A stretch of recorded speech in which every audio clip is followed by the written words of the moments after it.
কেউ বিদেশ বসে অ্যাক্সিডেন্টে মারা যায়, কেউ সন্তানের সাথে কথা বলতে বলতে বাবা তোমার কি দরকার, আমি আগামী মাসে বাড়িতে আসবো, ব্যাগ ভর্তি বাজার নিয়ে আসে, কিন্তু পথে গাড়ি অ্যাক্সিডেন্টে মারা যায়। তার স্ত্রী চেয়ে থাকে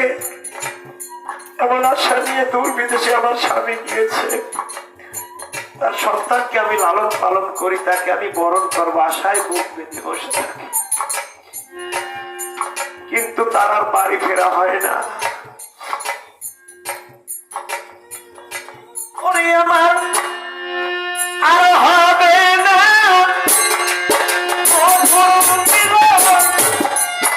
আর হবে না আমার পয়সা কাছে